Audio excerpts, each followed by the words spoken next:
Good morning. Thanks, Mark, and thanks, Paul. And thank you all for joining. It's important to stay informed, and like usual, there's always a lot going on, and I wanted to kind of keep this as an open format as much as possible. I'll give you some brief updates, the global picture of what the county's going through, then kind of drill down to subjects that you may have interest in. COVID, which I have to give a report on COVID all the time.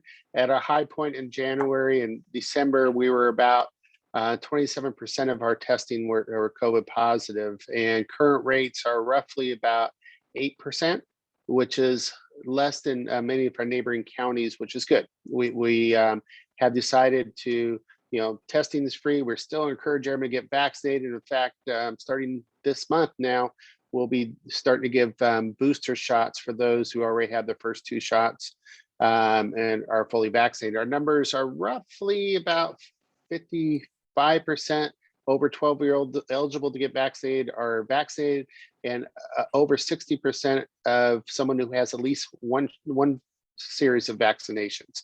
So we're doing good. Our goal is over 70%. And we've been focused a lot on the equity element of the vaccination, make sure we're getting to the neighborhoods and the communities that may not have access to transportation, those type of things. We've been trying to, in the largest county in the United States, trying to get that distribution system going has been challenging, but we're doing well. We have over 50% of our 12 plus and older all completely vaccinated as well, which is nice. This year's budget is strong. We had over a $7.6 billion county budget this year, and we have focused on several areas, mostly on economic recovery, making sure we're getting people going through. But with the federal dollars coming through, stimulus dollars coming through as well, we have a lot of opportunity to make some big strides in infrastructure coming up. So that is going to be looking at things in regional sense, anything from broadband deployment, maybe some of the older areas, the communities that don't have sewer, looking at that, trying to get sewer, sidewalk, street repairs, and of course, county facilities and buildings as well as we go forward. So very strong budget. We see a lot of work going out there, and that's across probably all government entities because we all got a big ARPA check to help distribute over the next 4 years. So we'll be working on that as well. Some of the bigger problems that we're having in the county, if you've been watching our meetings at all, is since some of the state and voter actions a couple of years ago, we've had a large spread of marijuana grows. We're up over 1,200 illegal grows going out in the high desert, from like less than 50 to over 1,200 in about 18 months. And it's across the state of California. The penalties that we have to arrest people on that activity is misdemeanor. So it's really not much of a deterrent. So the county's gone through a full, complete analysis of what we can do, and we have really stepped up on the code enforcement, fines, and public safety enforcement on those type of activities throughout the high desert and other areas as that we're going through. So we put over $10 million into a community reaction fund that will help with those activities to start off with. And so we're working on that. We're working on, obviously, homelessness. We get a lot of dollars coming in from the state and federal government on that as well. I particularly interested in not just affordable housing, but also, I guess, little homes or small homes that we may be able to set up. There's a federal court decision that says that we must have the ability to house 60% of our homeless population. And at our current rate of building, we can't build them fast enough, and the cost is very high for us to build what you would typically see as a affordable housing project, a veteran home project. Because we are government, we pay prevailing wage and all the different rules that come with all the federal funds and state funds we get, ends up being almost over $550,000 per single one-room unit in like an apartment building, which for all you builders and realtors know, that's much higher than the private sector market it is for a small home. So we've been looking and encouraging our staff to look into tiny homes, portable ones we can pop down and get people housed on the homeless front. And we found out it's more of a coordinated effort of other services, the soft services, not just to get someone housed, but also hopefully get them back on track and be self-sufficient at some point in the future if we're able to wrap around services. So we're making good strides, but a lot of work to go on that as well. I love technology, so we're introducing technology in every aspect of the county, which is exciting. We have, if you've seen them yet, in the libraries, we're deploying, I guess, virtual ATMs, for lack of a better word. We have a nickname for it, and I forgot what it is already, but we're embracing the Zoom type of technology where you can walk up to the kiosk, push a button, talk to a county department, do your business remotely. And we're doing that, and we have been on that path for many years, but it's been accelerated through this pandemic time period where you hopefully never have to step foot into a county building to get county services done. That's my goal. And that we come to you versus you have to drive to us coming through there. We are going not only technology on the operation side, but also our sensor side, I guess, for lack of a better word. We're trying to coordinate things like our traffic signals, so we can keep the traffic flowing on the different roads, and which is challenging when it goes through different jurisdictions, to try to coordinate those street lights, and when they have different technologies, different people monitor it. So we're looking at centralizing some of that in order to keep, everything for traffic signals, water sensors, flood control cameras, different things to kind of bring in together more of a regional outlook on information. So yeah, so we're trying to do that on many different fronts as well. High-speed internet broadband deployment is going to be a major focus for us, as we realize that more and more that we all need that, and it's an equity issue for us that geographically we need to work harder on that to get that out. We have an exciting project from the Metrolink and Rancho to Ontario. We call it the Ontario Loop. It's the first of its kind technology deployed in California that we hopefully will approve next month, that will allow us to work with the boring company to drill underground and take a public transportation system from Metrolink to Ontario in Teslas underground, 45 feet underground. So what I'm excited about is that's a newer technology that will allow us to potentially look at, can we move cargo underground? Since we are a heavy logistics county, how do we start getting some of the trucks off the freeways? And so that's kind of our first pilot project, but hopefully of other outcomes later to go. Let's see, lots of money being invested in parks. In my particular district, for those in Prado, we have a master plan to really fix a Prado Park. Many different ways. We do have to struggle with both state and federal regulations and interpretations of codes, because we're on Army Corps federal land, and the state parks have overseas, so what we can do with some of their dollars we want to spend. But we do have a very, very nice community plan for a Prado Park that will hopefully see in the next 4 years over $100 million invested into that park, and lots of nice amenities for our residents in this area. I also have Guasti Park. In that one, we're also looking at, if you notice, there's a Top Golf. The first one should be open in California, should be on Guasti Park. We're racing against El Segundo's building right now, but I think we're going to be in by a few months. And so we also have other facilities that we're looking at, including potentially a wave park. So if you ever want to learn how to surf, you may be able to go to Guasti Park, get a surfboard out and start surfing on waves. Also the aquatic center there, we get to invest in our infrastructure for our residents here over the next few years. We're developing those plans. We have a State of the County coming up on October 6th. Hopefully we're still open at that time. San Bernardino County has taken the position of not being more restrictive than we have to be, unlike other counties. So that's what we've always been at the least restricted level that we can, as far as closing or masking and those type of things. And that's kind of dictated from the state of California at this point, public health system. But our numbers are doing well. We continue to review that all the time. So hopefully we have that State of the County in person on October 6th. We're so hoping for that as well. Also, we are building a Valley Dispatch Center. It's what we would laymanly say is a 911 call center. We have that in design and fully funded. So hopefully that construction starts very soon as well. Lots of things going on, but I wanted to have time to kind of get drilled down to different questions for Mark or Paul. Well, Supervisor, let me first ask the most important question that's on all of our minds. Did you actually say there were 1,200 illegal marijuana growing fields in the county? 1,200. And mind the pun, they're still growing. Yes. Oh boy. And that's in every county up and down the state of California. Ever since we basically decriminalized marijuana growing, it's been growing like a weed. Lots of puns this morning.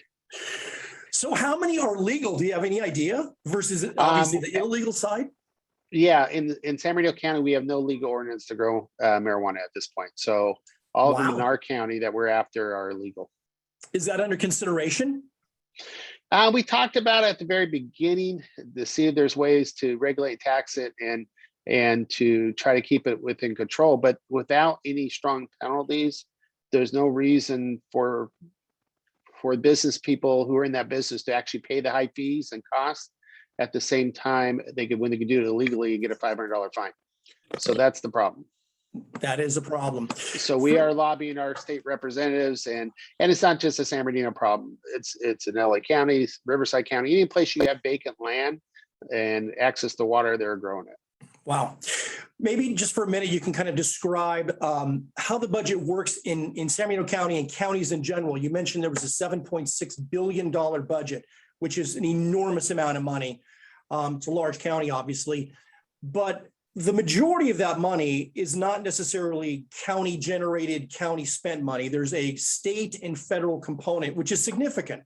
Maybe you could talk about that and what the ratio is between pass-through money versus locally generated money and what you can technically spend under your purview. Yeah, thank you. And it is a complicated, finance has always been complicated. Back when I was in state assembly, I was very surprised to see about 96% of the funds, the state general fund, was program fund. So the rest of it, you can fight over how you want to do your programs. The county is not quite as bad, but we're funded primarily by property tax. And we had a good, as you probably all know, the real estate market has been very hot. So our property tax has gone up quite a bit, almost 70% higher than we thought it would for last year. And we get federal grants and funds. So the counties are basically the state and federal operation of what their programs are. So they will sit there and say, okay, now you're in charge of foster kids. Here's a bunch of bucket of money. So we have all these buckets and departments of money based on state and federal programming, which I would probably guess is probably 60 or 70% of our overall budget is those type of funds that are coming from state and federal programs, grants, those type of things for us to carry out their operations on a local level.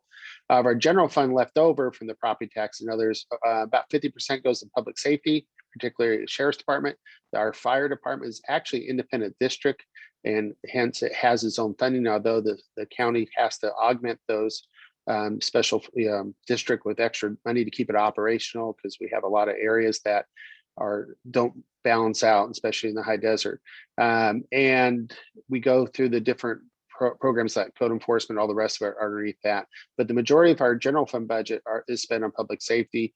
And then the monies we spend for like roads and sewers and those type of things are generally grant-based or I guess siloed money, I guess is the best way to put it. They're coming from different sources for different purposes. We really can't commingle those funds. So think about having a trust account at your brokerage. We have about, probably 80 or 90 of them, and they're basically certain kind of rules. We can spend the money as we go forward. Right. Hopefully I'm not putting you on the spot, but one of the issues that's becoming more and more paramount, particularly in the rural areas, the mountain areas, are fires. And we're seeing it right now, obviously, and more in Northern California. I'm sure we'll get our fair share of fires here in the South in no time, unfortunately. Is San Bernardino County doing anything programmatically? Because on our side, selling homes in the mountains and in rural areas is becoming increasingly difficult from an insurance standpoint. Are you aware of anything on the San Bernardino County side that's addressing any of these issues? Yeah, absolutely. And thank you for that question. It is very timely. As we see, a lot of our state on fire again, as we see almost every season now. It's very sad. And I am considered the fire board chairman as well as the county board of supervisors chair, because it's an independent district. And I worked on this back in the state assembly. It is a complicated who to point the finger at. But yes, I think there's much more we can be doing. And San Bernardino County is doing that. And in our current leadership at the MNC, our fire chief, he has taken out, he can predict, hey, this particular area burns every 3 or 4 years. So let's send people there to do fire breaks, to do pre-prescribed burns, which we do around housing. And the primary focus for fire is mostly protect property and people, so your homes and those type of things. But we as residents need to protect ourselves as well. We need fightable space around our our homes and our vacation homes and stuff like that. And we put out a lot of those rules and regulations. Not that everyone follows those, but it is for that reason, is to make sure that when there is a fire and to start going toward our homes and stuff, that there's a defensible barrier our firefighters to get in and start to do things. I have a lot of commentary why we have the Northern California problems in our forests. We have, I guess I'll say a little bit of it, but when I sat on that committee up in Sacramento, we have a very strong environmental coalition here in California that protects a lot from logging, where it took literally, I think, 6 months to 9 months to get a permit to log a certain area. You had to put environmentalists out there, watch for the owls and do different things. And then it became so costly that most of the timber functions in California shut down, and we're getting most of our lumber imported, hence the lumber prices from Canada or Washington and Oregon, those northern states, and they bring it down. So instead of fixing our problem there, because they have a 1-page permit, because it's in their best interest as a timber industry to replant and take care of their forest, versus our 9-month and 900-page permit process, they basically did a lumber tax, and so we tax any imported lumber into California. And from that industry sitting in those committee hearings, there was a lot that we should be doing to prevent the spread of fires, doing fire breaks and thinning out trees, doing some of this stuff, doing prescribed burns. So when things happen, which they do in nature, and we had some little rain yesterday, and you'll have thunderstorms up the mountains, they will strike, they will catch on fire, but we have a chance to combine it in a smaller area. So there's a lot of policy discussions, and probably should be more up on the Sacramento level, but on a local level, what we try to do is pre-fire season, pre-burns, and clearing out the weeds and different brush in certain areas. Absolutely. Paul, I'm going to turn it over to you. I see if you have a question or two. If anybody has any questions for the supervisor, please hop on the chat function, type in the question. We'll do our best to get it to him. And he has to leave in about 8 to 10 minutes max. So with that, Paul, do you have any questions for the supervisor? Yeah, a couple items. One, just following up on the fire insurance issue. So Curt, just so you know, we're working on that at the state level. The realtors are kind of in the middle in a role between the insurance commissioner's office, which wants to be very heavy-handed against the insurance companies, and the insurance industry itself, which wants maximum latitude. And we just want there to be affordable fire insurance that allows transactions to happen. So we've been working with both sides of that at the state level. A couple of our members are very involved. If there's anything that we can discuss with the county that might help with that, happy to do that, because we're going back and forth, the two sides that are trying to get their piece done. You mentioned the $550,000 per single room construction, single room essentially shelter housing. Yes. Using these funds. Is there a breakdown that the county has developed on what's driving those costs? Well, I think the general stuff that all the builders see is the new rules and conditions based on, making it green, energy efficient, those type of things coming down. But also on the federal level, specifically for certain groups that we're government, so we do prevailing wage, we tend to do things to make sure our neighbors are not unhappy. So these projects are some of the nicest projects in a city when they come up. I mean, they're beautiful. They have rec rooms and pools and gyms, and some even have libraries in them. So they're very nice complexes. But the reality is we can't keep up with demand if we keep doing it that way. And so we're working with our commissioners and our housing but there's, like I said, there's strings of tax attached to these federal dollars that kind of drives these projects to be that nice. And we're going to have a whole spectrum of, I think, different type of stabilization housing, and then ones that we can't get back on the feet, the more permanent type of places, but there needs to be that variety, and that's what I'm advocating for on our board. The reason I asked about if there's any breakdown is we're trying to get the state to pass legislation to update the housing cost study, which has been updated since 2014 using 2012 data. And the legislation that we sponsored included looking at the efficiency of the grant programs, so that how well we're getting that money spent and how much where the costs are being driven from.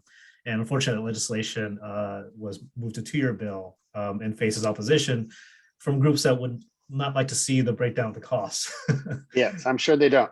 I will check and see. I mean, I know we have what it cost us, and I'm Yeah. sure they have it somewhat breaking down. So I would try to get you that information. That'd be great. Anything we can do to work on that, just so we want to have more efficient use of the funds, because we want the money to travel and do as much as possible. At $550, I mean, you could buy a single family home. Exactly. That's my frustration. Yeah. Are there any questions, Mark? I did have a question. Maybe you could add a little bit of information, Supervisor, on the Loop project. It's going to link the Metrolink station in Rancho Cucamonga to the Ontario airport. It's Elon Musk's company, the boring company, and it's a really cool, interesting project. I mean, do you know much about it? Like you were mentioning how it uses Teslas and underground to move people. Yes, I know quite a bit about it. I'm probably the biggest advocate here for him in California. And I was able to take a tour of their completed project underneath the Las Vegas Convention Center. So next time you have a convention out there, please go ride it. It's very fascinating. It's a simple concept. Basically, it took underground, and we have had tunnels for hundreds of years, probably in different forms, but generally very inefficient way of making it. So it was never cost effective. Elon Musk's team has built a machine that doesn't take a lot of people to operate. It's very fast and it's inexpensive. It's actually about 20 cents on the dollar for us to do a paved road, then go 45 feet underground and have a pre-cast concrete, I guess, liner or these puzzle pieces to fit together for this tunnel. And they could do it basically as fast as you can walk. They could build a completed tunnel. So think about that. It's amazing. They're doing a whole new section in Las Vegas from the convention center to the new hotel, and I forgot the name of it. They just built it, and they said that the complete project will take 66 days to complete. And so that the ability to drill down 45 feet on the ground, and it's the safest place for those of us who get fear of earthquakes, whatever like that. Very hardened. It's the safest place you can be in any kind of emergency because it's very hardened, and they can build it very quickly underground. So hopefully no environmental concerns at 45 feet under the ground. And then they use, because there's no need for extreme venting like you would for combustible engine cars, they use their electric vehicle product. And in Las Vegas, they actually plan in the next couple of months to allow those vehicles to drive autonomously underground. So it's basically an app. You push in the button, the Tesla car comes up, you wait in line, you get in your car just like you would a taxi, and you don't have to stop at every stop. That's the beauty. You go from point A to G. You don't have to stop at B, C, D, E, and F if you don't want to. So it's very efficient as they plan to make this out. So hopefully we'll have some means to move cargo electrically underground at some point in the future, and we can start moving those big sea containers. That's an amazing project. And I heard that the bid for what they're going to build was significantly less than anything else that came in that was obviously above ground. Yeah, absolutely. I mean, if we get able to keep this on the cost, and California is always challenging. I was just on an earlier board meeting. I have one after this on the same subject with Boring Company, and we're dealing with competition in Las Vegas and Clark County, which frankly doesn't have all the rules we do here in California. And so the contracts are much longer and much more bureaucratic, but I think it was literally 20-25 cents on the dollar for us to build a surface road. And the time period, because you don't have all the environmental concerns you do if you're building the road on the surface, should be minimal. Fantastic. Paul, any questions? I haven't received any questions from any of our participants. The supervisor has to leave in about a minute or two. Anything final, Paul, or anybody else that wants to join in and ask one? Yeah, just one last item, and this is probably too long for a minute, but just put on your radar.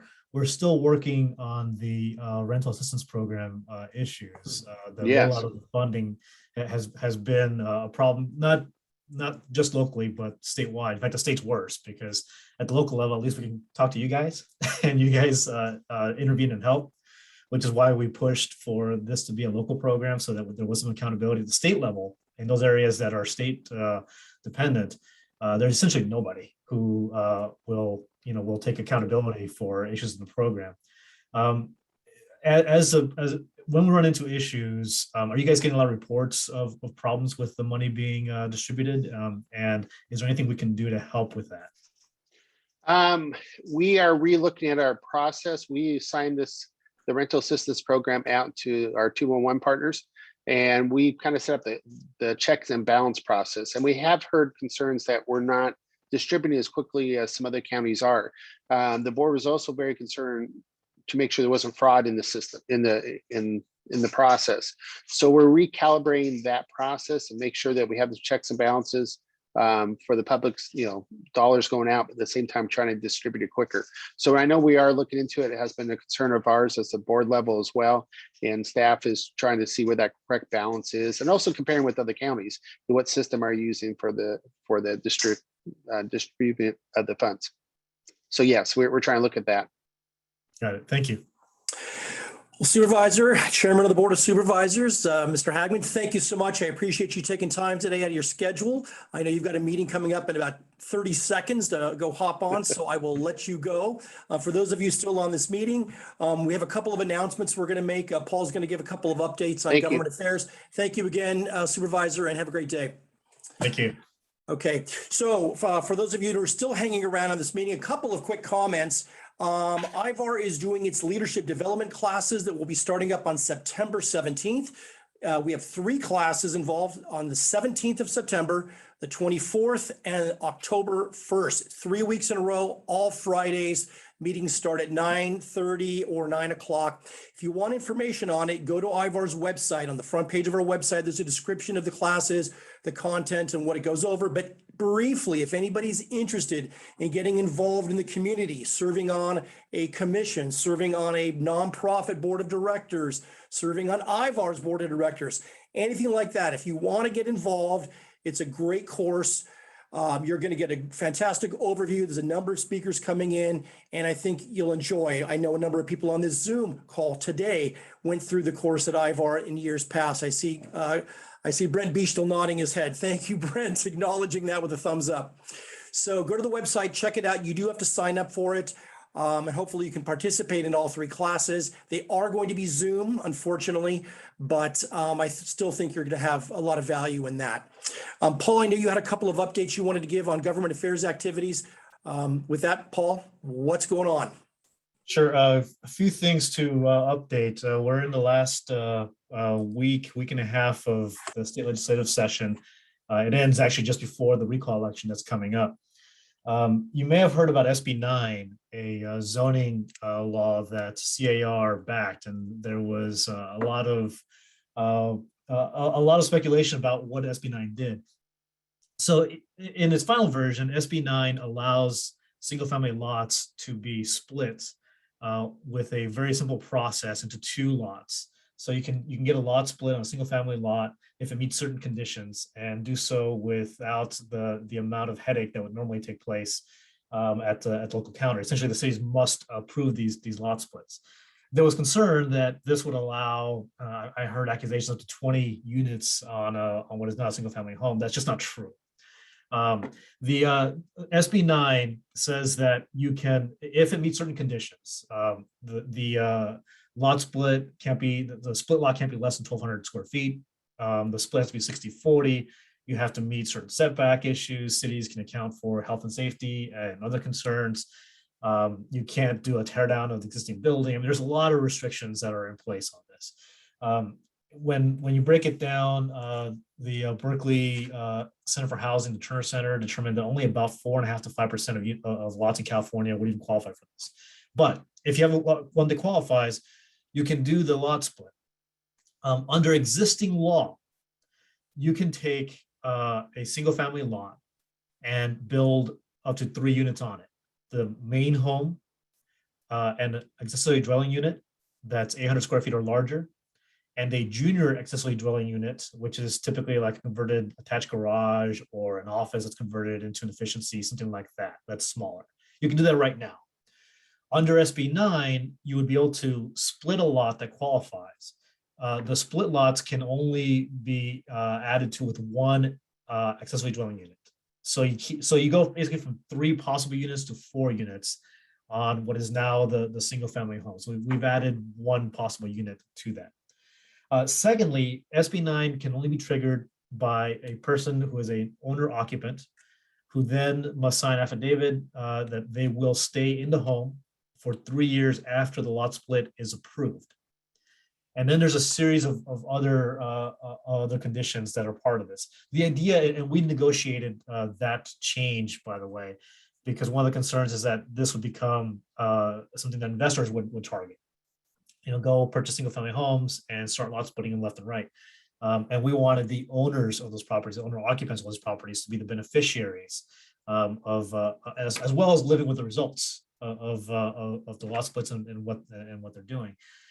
So that was something that we negotiated into legislation. We negotiated some additional local control to allow the rejections for health and safety and other issues. And that did pass the Assembly and the Senate and pass a concurrence vote yesterday.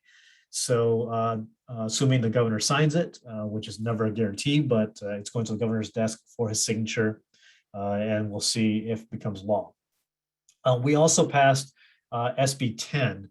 SB 10 allows for larger, denser developments, 10 units in transit-rich areas, which essentially don't exist in the Inland Empire under the definition of transit-rich.